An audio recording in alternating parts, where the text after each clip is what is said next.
¿Qué sucedería realmente si el corazón del poder político en México fuera alcanzado por el brazo armado del narcotráfico en este accidentado 2026? Tras la caída de Nemesio Oseguera Cervantes, el pasado 22 de febrero, la tensión en estados como Jalisco y Colima ha llegado a un punto de quiebre que nos obliga a plantearnos el escenario más oscuro para la seguridad nacional. En este video analizaremos de forma objetiva los protocolos que se activarían si la presidenta de la República fuera privada de su libertad por un grupo criminal. Antes de revelar estos datos críticos, dale me gusta a este video y suscríbete para que nuestra comunidad siga creciendo frente a la censura. La estabilidad de una nación se mide por la solidez de sus instituciones ante las crisis más severas que puedan imaginarse. En el contexto actual de México, marcado por la reciente caída de Nemesio Oseguera Cervantes, alias El Mencho, el pasado 22 de febrero de 2026, la narrativa sobre la vulnerabilidad del poder ejecutivo ha cobrado una relevancia inusitada. Hablar de la hipotética captura de la presidenta de la República por parte de grupos del crimen organizado no es solo un ejercicio de política ficción, sino un análisis necesario sobre la resiliencia del Estado de Derecho y los protocolos de emergencia que sostienen a la democracia mexicana. Este escenario, aunque extremo, obliga a examinar las costuras de un sistema que debe ser capaz de resistir el embate más directo contra su figura de mayor autoridad. En un momento donde la fragmentación de las estructuras criminales genera reacciones de una violencia impredecible y desesperada, la seguridad de la mandataria Claudia Sheinbaum se ha convertido en una prioridad de primer orden tras el vacío de mando generado en el cártel Jalisco Nueva Generación.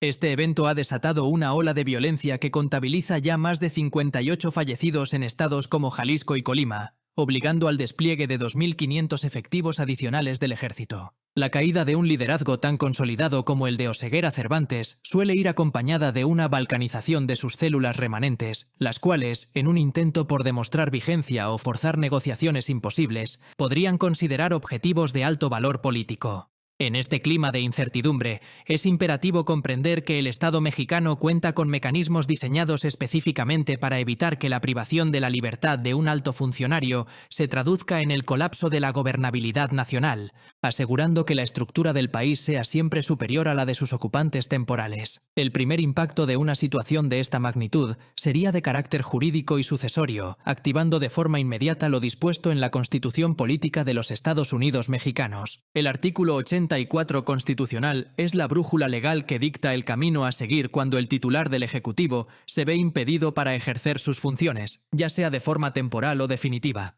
En el caso de una captura o secuestro, se consideraría inicialmente una falta temporal, lo que otorgaría al secretario de Gobernación la facultad de asumir provisionalmente la titularidad del Poder Ejecutivo. Esta disposición constitucional no es solo una regla de etiqueta política, sino un seguro de vida institucional que garantiza que la silla presidencial nunca esté vacía, impidiendo que el agresor pueda reclamar una victoria sobre la soberanía nacional a través del chantaje al mando central. Este relevo no es opcional ni requiere de una votación previa en los primeros instantes. Su función es garantizar que no exista un solo segundo de vacío de poder que pueda ser aprovechado por las organizaciones criminales. El secretario de Gobernación, en su calidad de encargado de despacho, tendría la responsabilidad de coordinar al Gabinete de Seguridad para gestionar la crisis y buscar la liberación de la mandataria, manteniendo al mismo tiempo la operatividad de todas las dependencias gubernamentales. Es aquí donde la arquitectura del poder en México demuestra su profundidad, pues el sistema está diseñado para que el mando se traslade de forma fluida hacia las secretarías que poseen el control territorial y los recursos de inteligencia necesarios.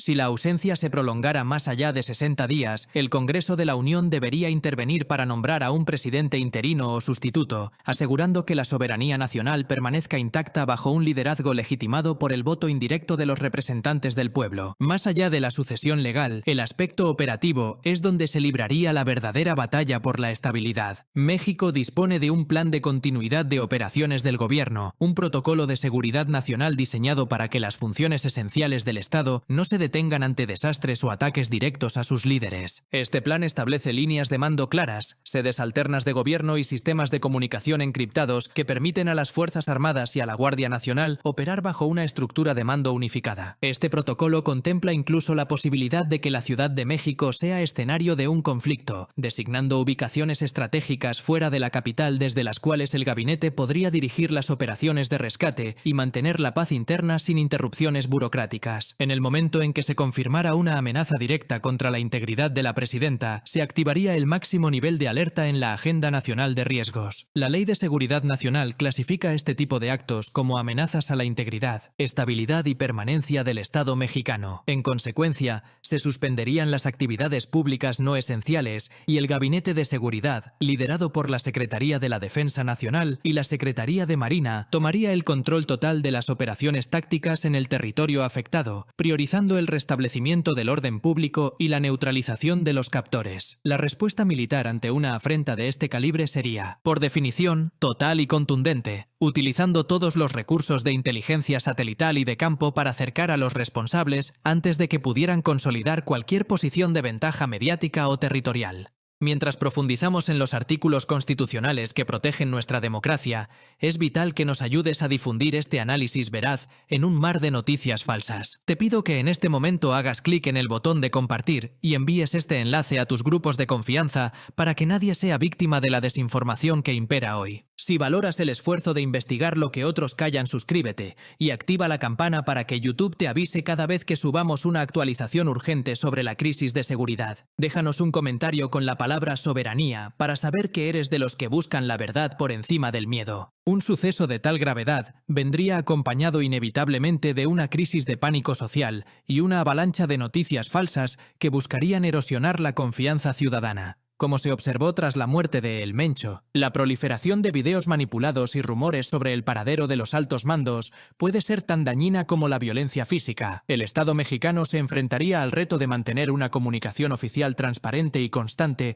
para evitar que el miedo paralice la economía y la vida cotidiana de los ciudadanos, especialmente con la mirada internacional puesta en el país debido a la cercanía de la Copa Mundial de Fútbol 2026.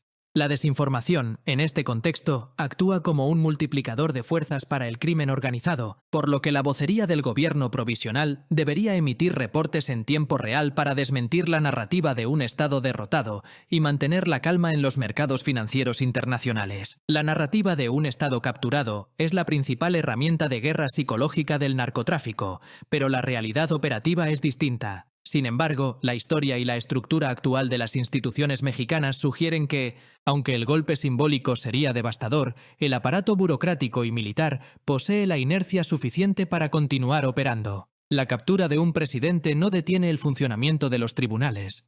El pago de programas sociales, la operación de las aduanas o la vigilancia en las fronteras. Al contrario, suele generar una respuesta de unidad nacional y una presión internacional sin precedentes que reduce drásticamente el margen de maniobra de los grupos criminales. Los aliados internacionales de México, particularmente en el marco del tratado entre México, Estados Unidos y Canadá, activarían protocolos de asistencia técnica y de inteligencia, aislando financieramente a las organizaciones responsables y cerrando sus rutas de escape hacia el exterior.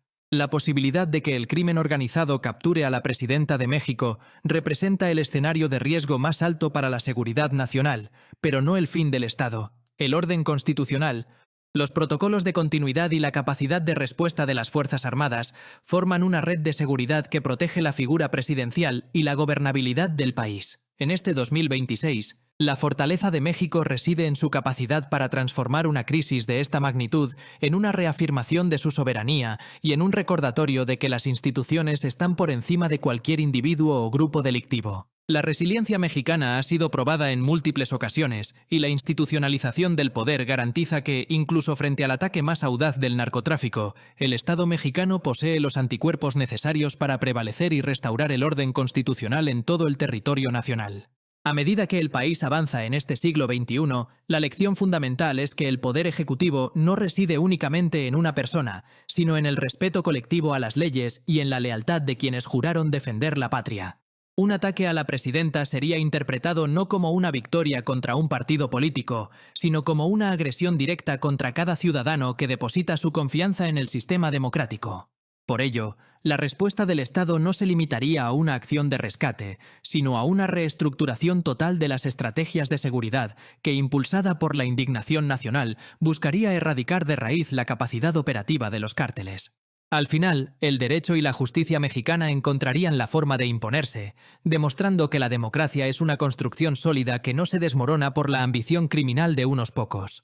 Ningún grupo criminal, por poderoso que parezca, es superior a la estructura legal y militar que sostiene a México desde hace décadas, y este análisis lo demuestra con hechos. El destino de México no depende de un solo individuo, sino de la resistencia de sus instituciones y de la unidad de sus ciudadanos frente a la adversidad del narcotráfico. Esperamos que esta información te brinde claridad sobre los mecanismos de defensa que garantizan que el país siga de pie sin importar las circunstancias. No te vayas sin suscribirte al canal y compartir este video en tus redes sociales para ayudarnos a combatir el pánico con conocimiento. Comenta qué otro escenario te gustaría que analicemos y nos vemos en la próxima entrega.